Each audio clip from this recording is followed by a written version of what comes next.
Later this week, the Greyhounds continue the battle in a game against West Valley High School. Reporting for Murrow News 8, I'm Haleigh Paul. Whether you're a homeowner or a tenant of an apartment, the degrees to which you have to winterize vary, but both of which are still very important. Reporting for Murrow News 8, I'm Haleigh Paul. In the Inn, Eastern Washington 145, WSU 42.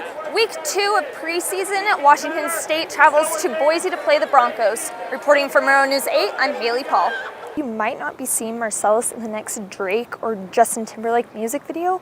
You can expect to see him be making a tackle or two, followed by his celebratory dance here in Martin Stadium. Reporting for Murrow News 8, I'm Haleigh Paul. After more than a century of unsuccessful attempts, the Cubs finally broke the curse. Murrow News 8 reporter Shannon Josie has more on the victory in the Windy City. A holiday favorite for coffee enthusiasts is drinking out of the Starbucks holiday cups. The coffee giant recently revealed their green Unity cups as a way to connect the community during the election season. The suspension of WSU football player Robert Barber will be revisited at the Board of Regents meeting tomorrow morning.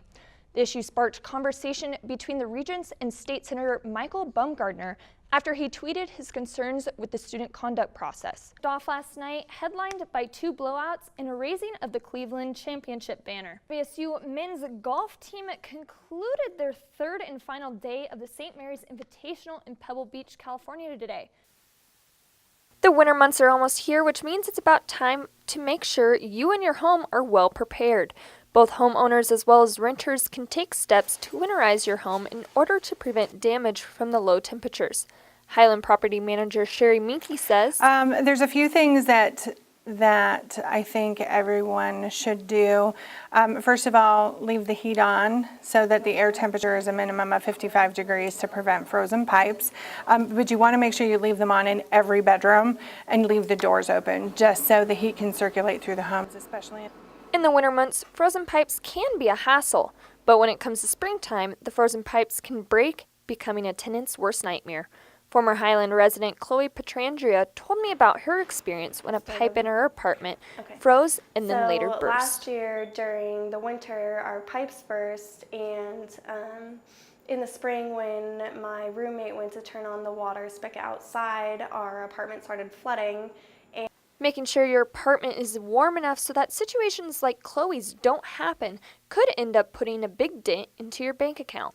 Although this isn't necessary for winterizing, in order for residents to save money over the extended break, they could roll up a towel and put it at the base of the exterior door to help keep the warm air in and the cold air out.